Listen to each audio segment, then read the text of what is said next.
So, so things aren't always what they seem. It's a brand new day, but is it? Okay, there's a story about this barber in the barber shop, and he's cutting this guy's hair, and a kid comes in like he does every day, and the barber goes, "Watch this. This kid, he doesn't get it. He's so dumb. Just watch this." So he says, "Hey kid, come here. I got a game for you. Which one do you want?" And he holds out one hand that has 2 quarters in it, and the other hand has $1 in it. And the kid grabs 2 quarters and leaves. And the barber says to the man, "See, he doesn't get it. I don't know why. He comes in here every day and he always takes the 2 quarters and leaves." So later on that day, the barber is walking down the street and he sees the kid coming out of the ice cream store eating ice cream. And he says, "Kid, I don't get it. Why do you keep taking the 2 quarters?" He says, "Well, it's simple. Because the minute I take the $1, the game's over." See? So the kid was not dumb at all. He knew exactly what he was doing. A new day. There are many times during the year when we can start again. New Year's is one of them, right? We make New Year's resolutions. That's one of the days. On our birthday, that's another day when we say, okay, we're starting out a new year. We're going to start out a new life. These are our intentions. Here we go. It's all new. Spring is another one, and we're getting ready for spring, so this is a good time for us to start anew. Nature is naturally starting anew. We're starting to see the blossoms come, and the rain is dissipating little by little. And it's time for us to start again and look at ourselves and where we're at. Easter's coming. In India, it's the time of Holi, Holi. That's the holiday where they throw the colors. Everybody wears white, and then you get these powdered colors and you throw them at everybody, and it's just the day of renewal. And so that's the one video where we have the splashes of colors. That's kind of where they got that, is from a little bit of India in there. But sometimes just setting the intentions to do something new or be new, or having your list or your affirmations, it just isn't enough. And we're like, why is this not working for me? Why am I not getting anywhere? Well, there's a simple answer for that, and it's in this story. Okay, here we go. So in India, there's these 4 guys. They're on the bank of a river, and they finally finished work. It's really late, but they need to cross the river. It's a very wide river overnight in order to get on the other side by morning, when one of their friends' daughter is getting married. So they're like, okay, we got to go across the river, but it's night, it's dark. What are we going to do? And they said, that's easy. We'll just take turns rowing, and we'll just stay up all night and just row across, and we'll make it. It'll be fine. So they're like, okay, cool. So all night, they're taking turns. They're rowing. They're laughing. They're having a good time. They're enjoying each other's company. They're like, this is great. Then the sun starts coming up, and they're thinking, oh, gosh, we must almost be there by now. We've been rowing this whole time. And they look, and they haven't moved an inch. The boat is in the same exact place. And they're like, what went wrong? They forgot to pull up the anchor. This is a piece that we often forget when we're setting intentions and trying to go for something new in our life, something greater, something better. We don't pull up the anchor. We don't let go of the past that is not serving us. We don't say, goodbye, I don't need that anymore. We're still looking over our shoulder going, but what about, we need to eye on the prize, baby. Eye on the prize. It's a new day. And it's like when you do your spring cleaning, you clean the house, right? But you also get rid of the junk. You don't put the junk in a nice pile and say, let's just display this and look at it and remind ourselves of the junk. No, you go through your closet and you get rid of clothes that they don't fit you anymore, or maybe there's tears in them, or maybe you've outgrown them, or they're out of style, or whatever, right? You just get rid of it. You don't keep it in your house. One of the great movies of all time, a classic movie, is Groundhog Day with Bill Murray. Have you guys seen that movie? I had to see it twice because the first time I saw it, I had Freddie with me, and Freddie was only maybe 7 or something, but he was a real movie-phile, and he wanted to see everything. So I sat with him in the movie, and we got really good, but the same thing kept happening again and again, and he got frustrated, and he said, I'm out of here, before the movie ended. So I never even knew for years how the movie ended because my 7-year-old was running up the aisle and out into the theater. He's like frustrated. I'm out of here. He couldn't take it anymore. So I never knew what the ending was. So years later, I had to go back and watch the movie again to say, wait, how did he get out of it? How did that happen? Well, the moral of the story is that the way he got out of it is he changed. Like the circumstances in Groundhog Day, everything stayed the same, but he understood finally that he was what needed to change. And when he changed, then everything changed and he could move on. He could wake up and it was a new day. So I think that's a lesson we can all learn. And it's not, the point is we can't necessarily change our outside circumstances until we change our inner circumstances, our inner selves, right? So how do we do that? So in Vedanta, there are these things called tattvas, T-A-T-T-V-A. And they're like qualities. But the literal meaning of tattva is thatness, that, T-H-A-T, thatness. What does that mean? That basically means God. Because there's all these sayings in Vedanta and Hinduism, that thou art. That. And when they point to that, they mean God, the universe, that energy, thatness. So what are the qualities of that? And those are the qualities that God exhibits, that God embodies. And those are the same qualities that we can embody. And there's many of them, of the good high qualities that we can embody. So I thought today, let's just look at a few of them, just 4 of them, and see how we can, rather than saying, I want this thing or that thing and pointing to that, let's look at that, and say, how can we tweak that so that through our lens, we see the world as a new day, and thus it becomes a new day for us because of the way we see it.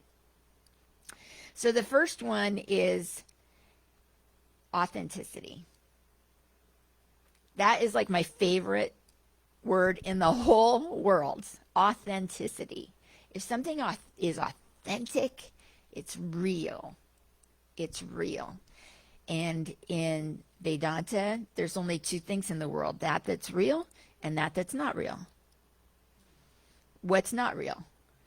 Pretty much everything is not real, because anything that doesn't last, anything that has a timeline to it, anything that comes and goes, that changes, that's not real. But what's real? God, spirit, universal energy, whatever term you want to hear for it. So by focusing on your authenticity, by focusing on your realness, that's focusing on your identity with God, your connection with God, that you are a reflection of that. And I love the word reflection too, because it's like, I know who I am. I'm Lissa. I'm these roles that I play. I'm up here right now. But can I see myself right now? I can't, because my eyes are looking outward. I don't know if I have spinach in my teeth. I don't know if my hair is a mess or anything. I can't tell. But if I look in a mirror, I see that reflection, then I see what I'm looking at, right? But I don't need to look in a mirror. I can look at Pam. I can look in Pam's eyes, and Pam's can say, hey, get that spinach out of your teeth, right? The message is clear. Pam is God. I see God as a reflection in her eyes, and I see her looking back at me, recognizing the same thing. So it's like, I am that. This is that. All this is that, and that is all there is. And that is all there is. That is all there is. That's all there is. When we know that who we are, then we know that life is not about gaining anything. This is in the Bhagavad Gita too. We know that life is not about gaining anything. It's knowing that we have everything already. I was thinking about this driving over too, and a good analogy for that is like, you have kids in a house. They don't own the house. They don't own the furniture. They don't own any of it. It's the parents that own the house. But the kids sure act like it's their house, don't they? They sleep in the bed. They eat the food. They're totally provided for. They don't worry about anything. And that's the way it should be for us in this life, too. This is our world. It's all ours. And we do act like it in some ways. We drive on the streets. We don't like ask permission to drive on the street. Oh, can I go? I know it's your street, city, but you live in the city. You live here. You got a car. You're allowed to drive on the streets. Did we pay for the street? I guess with our taxes and stuff we did. But do we own it? No. We can't say, oh, I own this street. I'm going to go take it with me on my next trip so I can use it over there. No, it doesn't work that way. You know, when you buy a ticket and you go to see the theater, it says 13B, and I go sit in 13B. But when the show is over, do I pick up the seat and take it with me? No, I'm like just using it. And that's how God has provided for us in this whole beautiful life. But we feel like we're in lack. We feel like we're missing something. Except for when we're being totally authentic, when we know who we are, when we understand how it all works. So that's really important. The tattvas are interesting because when you look at, if you take life as a spectrum of, the most materialistic to the most spiritual, the tattvas kind of measure where you are on that spectrum. So how authentic are you? Then you're moving more towards the spiritual. Okay, so the next one is integrity. This is a big one, right? What is integrity about? It's about honoring your own thought, word, and deed. Not just to other people, but to yourself too. To yourself. Do you practice what you preach? Do you walk your talk? Do you do what you say you're going to do? That's a big one. And that's a pet peeve for me. And when people break their promises to me or they say they're going to do something, and I know they have the best intentions, but I kind of know they're too busy to do it anyway, but they're just telling me what I want to hear or whatever, and then they don't do it. I don't get disappointed anymore because I know where they're coming from. And I take responsibility and say, I'm going to do it myself, or I can do it myself, or I can delegate it to somebody else, or I can find another way. But it all comes back to me. If it's something I want, something I expect, I have to get it. I have to take responsibility, right? And I learned a lot from that. So now I'm not so hard on people, and I don't have those expectations set so high. It's like, okay, yeah, if they do it, terrific. But if not, then plan B, C, D will take care of it. I'm not going to sweat it. It's not going to be a problem.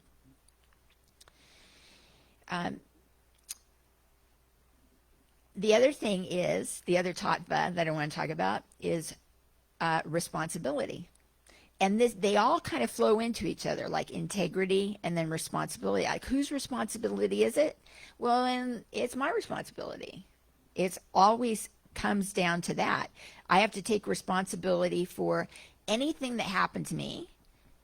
I'm not a victim. I can't, control circumstances, but I can control my response to circumstances. I can control my reactions to whatever happens. It rains. Am I going to be like crying in the rain? Oh, I have to go out in the rain. No, I have a choice. I can stay in. I can use an umbrella. I can wear a raincoat. I can go out and get wet, and who cares? There's choices you have to make, Life isn't perfect, and it's designed that way, because if life was perfect, how boring that would be. It'd be like Freddie watching Groundhog Day over and over again. I'm out of here. Like, what? This is boring. Too boring.